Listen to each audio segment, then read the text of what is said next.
Electrocast. Hold on to your butt. Come on, sucker. Let's get it on. Oh, you want to fight? You want to fight? I do not entertain hypotheticals. The world as it is vexing enough. You don't know anybody named Iris? I don't know nobody named Iris. Can I have a piece of toast? I don't give a damn what you think you are entitled to. We are changing the course of history as we see it. That is what Western demands. How could you do this to me? Really, I want to know. Why did you do that? What you feel only matters to you. Step back for 1 minute and look at the big picture. And that's all? No, not for the real fire. We offer you a bond, a family that very few can understand. Help me. Help you. And don't do drugs. Or Whatever Movies with Wesley and Iris. What up and welcome to Or Whatever Movies. I am your co-host Iris, and I am here with my older brother and his cat, Wesley and Molly. Today we're talking our first 2021 release on HBO Max, The Little Things. The Little Things. I feel like we've heard this title before in not this sense. Like Pretty Little Things, maybe? Something like that. Some like rom-com type deal, not murder. Kelly doesn't like serial killer movies and particularly doesn't like killers who prey upon young women. Right. Well, who does? I guess nobody does. Nobody loves it. But, apparently Denzel does. Denzel is too old for this shit. And he's in the young world where Rami Malek looks painfully young. Yeah, let's just talk casting. Something just feels off. Like the casting, some of the performance choices, some of the directing choices. Specifically, Washington and Malek as a buddy cop duo. Kind of weird. I didn't really feel a ton of chemistry coming from them. Especially not enough to justify Washington's line at the end where he's like, my boy. And he gives him that loving little slap on the cheek. And then you get further along in, you're like, well, okay, so Jared Leto is obviously the killer suspect, right? I mean, right. He doesn't show up halfway through the movie and you're like, where's Jared Leto? And then he kind of does the same thing for the remainder of the movie. You said that it was an odd pairing with Denzel Washington and Rami Malek.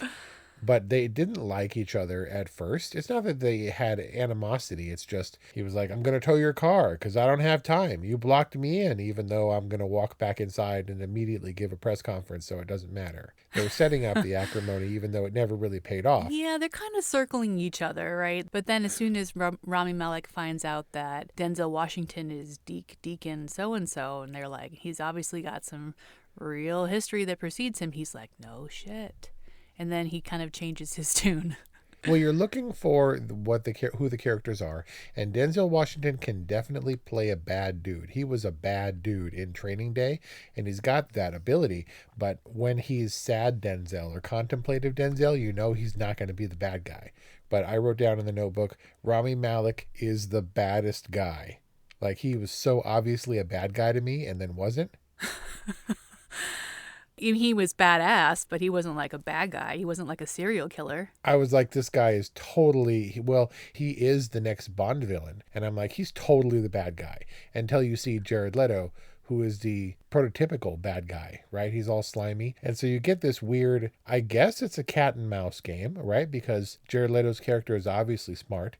But this is like a weird cat and mouse where there's no chase. And the mouse has like a belly and a limp and only goes to strip clubs. So there's no question where he is. I mean, does it count as a cat and mouse game if the mouse is just simply toying with the cat the entire movie? It reminded me of Seven, for in the first place, what cop in his right mind gets in any car to go anywhere with any confirmed murderer dude, right? Like, what are you doing? What was Baxter's game plan? What is his end game when he gets in the car? Seriously. We are jumping way ahead. Denzel kind of plays Denzel. Like, he's serious, but also smiley and smarter than us. Rami Malek plays a bad guy. I'm still going to say he's kind of a bad guy who doesn't know he's bad. No, what are you talking about? He's the dad of 2 little girls who play in pools with like floaties. Yeah, no family dude has ever been a murderer. And then Jared Leto plays Jared Leto. He's just the weirdest dude ever. He's really skeevy. He's super skeevy. But Jared Leto shrugged off the whole pretty boy thing back in My So-Called Life days. Like, he's never looked back. And this is what he does. This is his jam.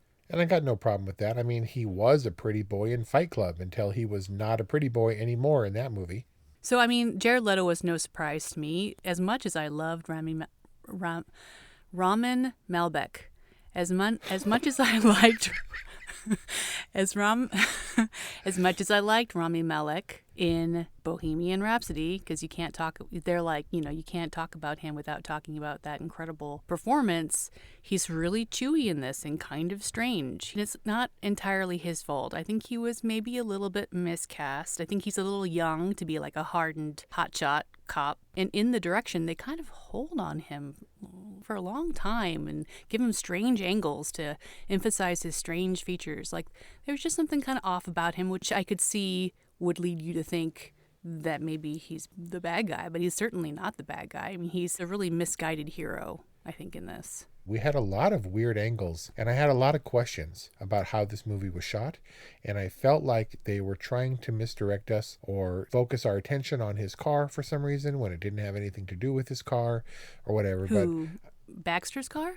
Baxter. Is that Jared Leto's name in this movie? No, that's Ramin Malek's.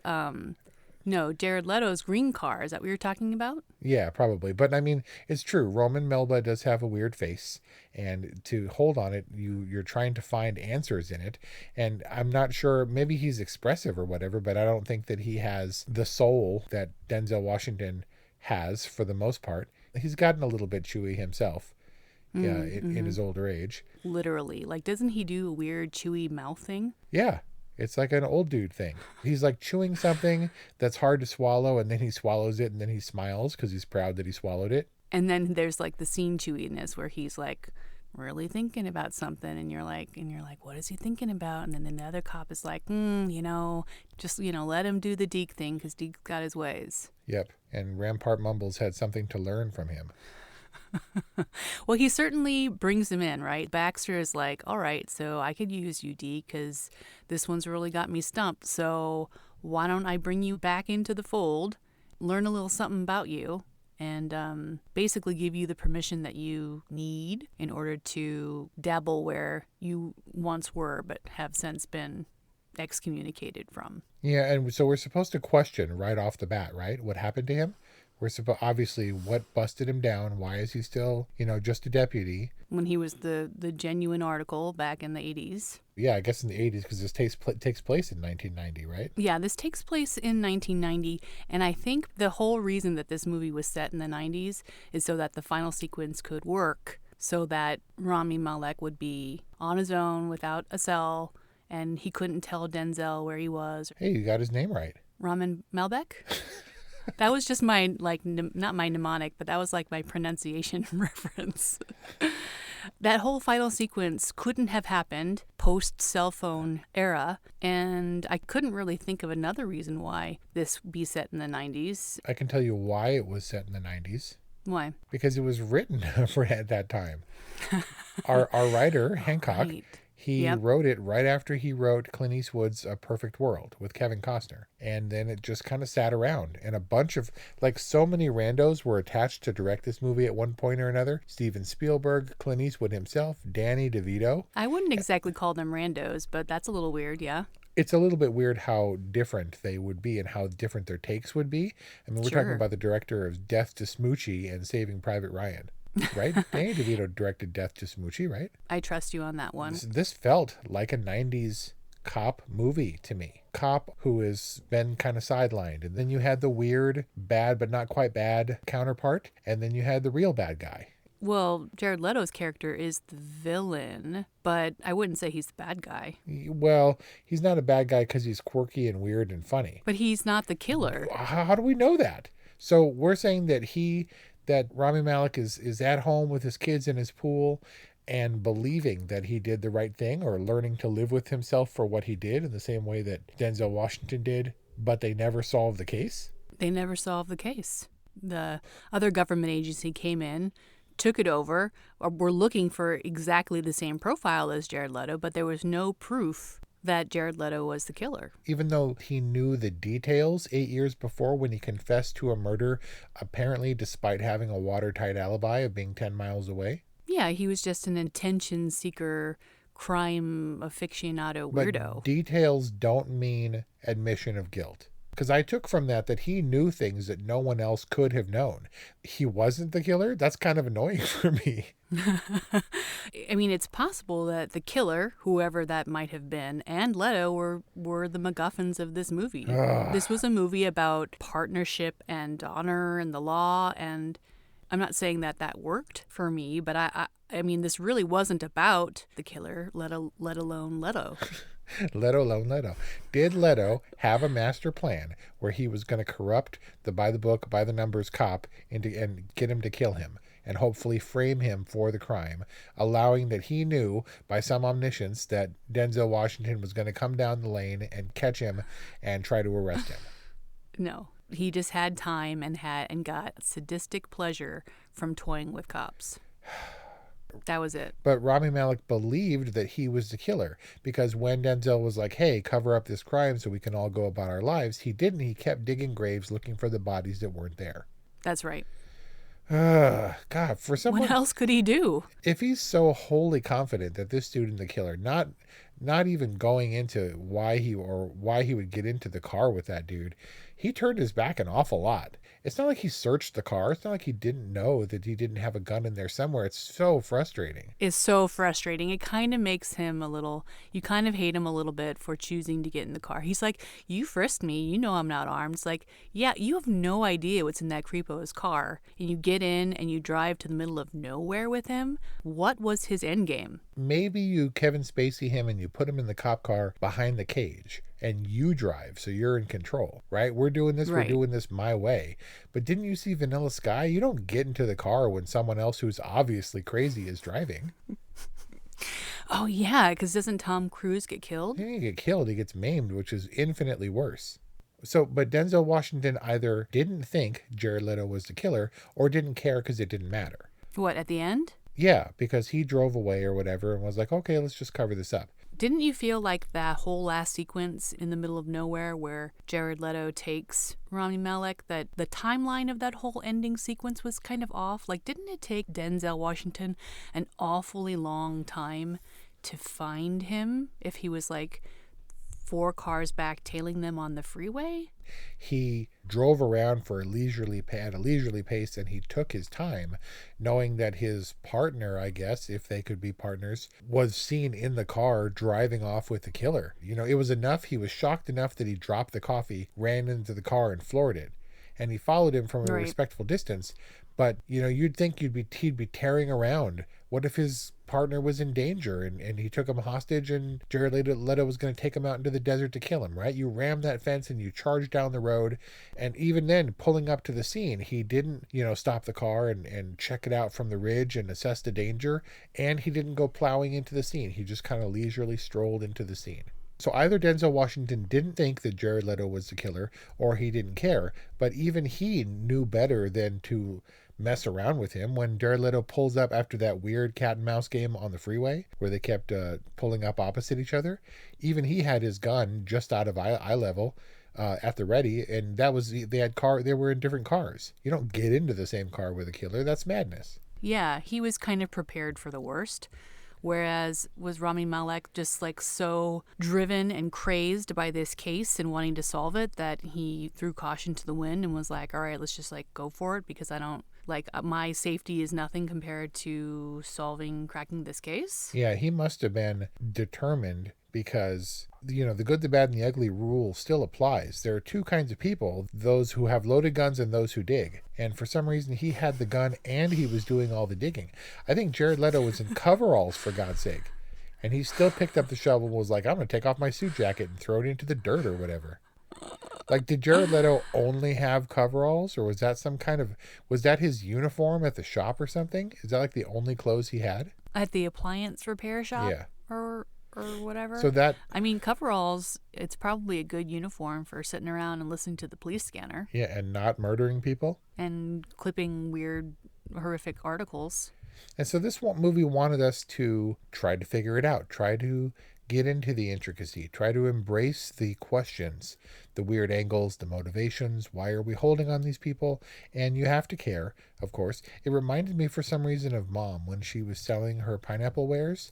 She would have these big bins that she would put out in her little stand, and I was like, well, do you want me to unpack this? This is a lot of stuff, Mom, and you don't have any room on these little tables. And she said, no, I want people to like explore.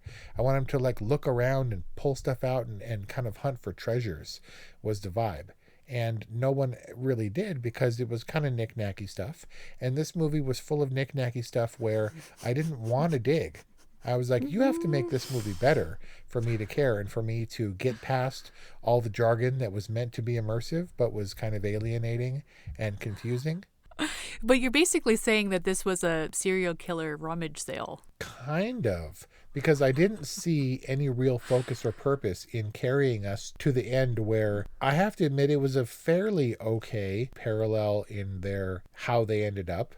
But Washington, there's no way that Denzel Washington could have foreseen this. No, right? Right. And so that makes it convenient to where it's either trying really hard to bring us in and to get us wrapped up to where you feel the profundity of that parallel, or it's a hustle and it's convenient. Did you get the sense that Denzel Washington was like taken with the Baxter character? Like he was like, like I see some potential in this kid and it's worth like putting in the time to mentor him? Or was he like chasing this demon, trying to draw a connection between like these murders and the unsolved murders of the prostitutes that haunt him and suck his toes? Ew, that was the worst sentence. And if you could sum all that up, that should be the poster quote for this review.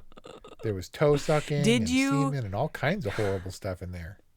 Did you not think that prostitute was giving him a foot rub or doing some weird fetishy thing?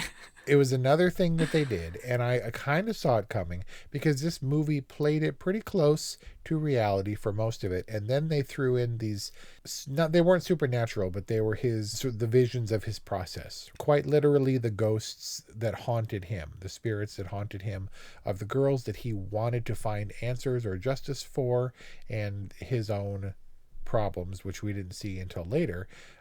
So no, I realized, I was like, there's no ghost that's gonna give him like a foot rub or anything. It was just one of those examples of like a really strange shot composition where his like big toe is kind of sticking out and she's like right there crouching by the side of his bed, like kind of Twin Peaks style. I did wonder if Denzel had washed his feet. It was stunt foot. But I fully expected that lady, when he's first talking to her and saying he's her only friend, I fully expected her to turn her head and respond to him in a way that kind of he manifests, right? And then they did that later, so it wasn't a surprise, because I could see it going that way without really any precedent or necessarily any reason. They kind of did whatever they wanted in this movie. There didn't seem to be a lot of thought behind the shot compositions, or if there was, I don't think it was terribly effective. And we languished at some times where we really needed to heighten it. We really didn't know what Jared Leto was going to do with Rami Malek in his car. And come on, Denzel, hurry it up just a little bit, will ya? They could have, does he pull up to the gate and we intercut where he's got his back turned to him? And I mean, Jared Leto does that stuff. He pulls out his little hand gun and points it at him, right? Any one of those moments could have been really heightened for peril, because we don't know what's going to happen, and Denzel doesn't know what's going to happen, and Rami Malek doesn't know either or seem to care what's going to happen. Interesting. Even at the end, Denzel Washington kind of gives Rami Malek a few like orders. He's like, all right, I went home on this day and you go home.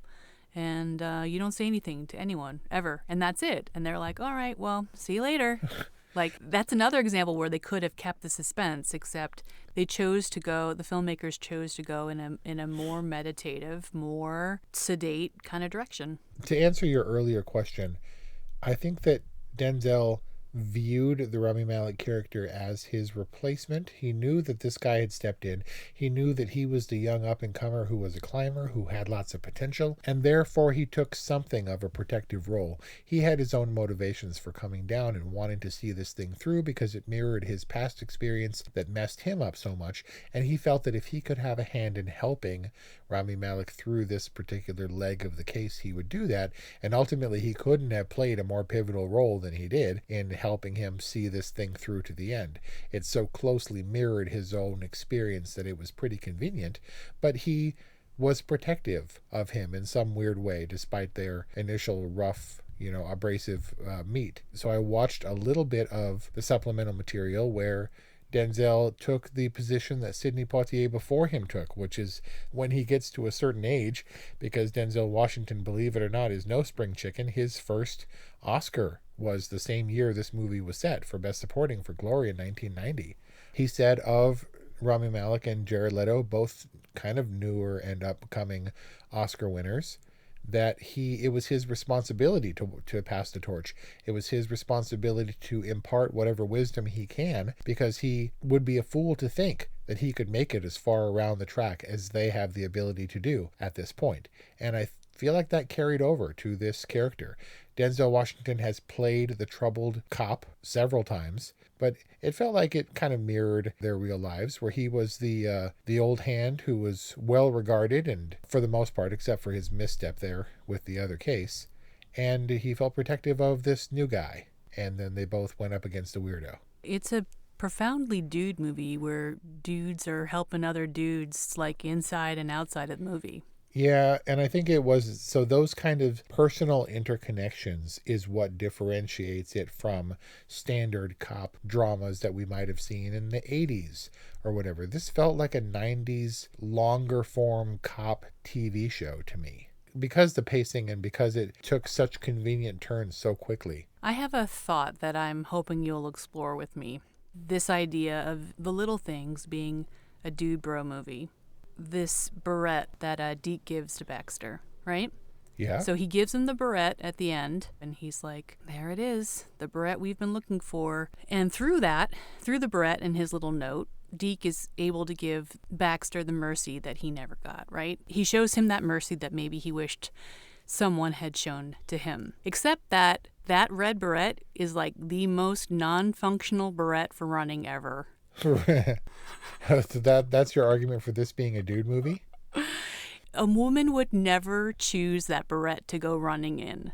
Well, it's a good thing his wife didn't see it then. He probably threw it over the hedge or something, because he didn't want to have to explain some red beret that showed up in her house without her knowledge.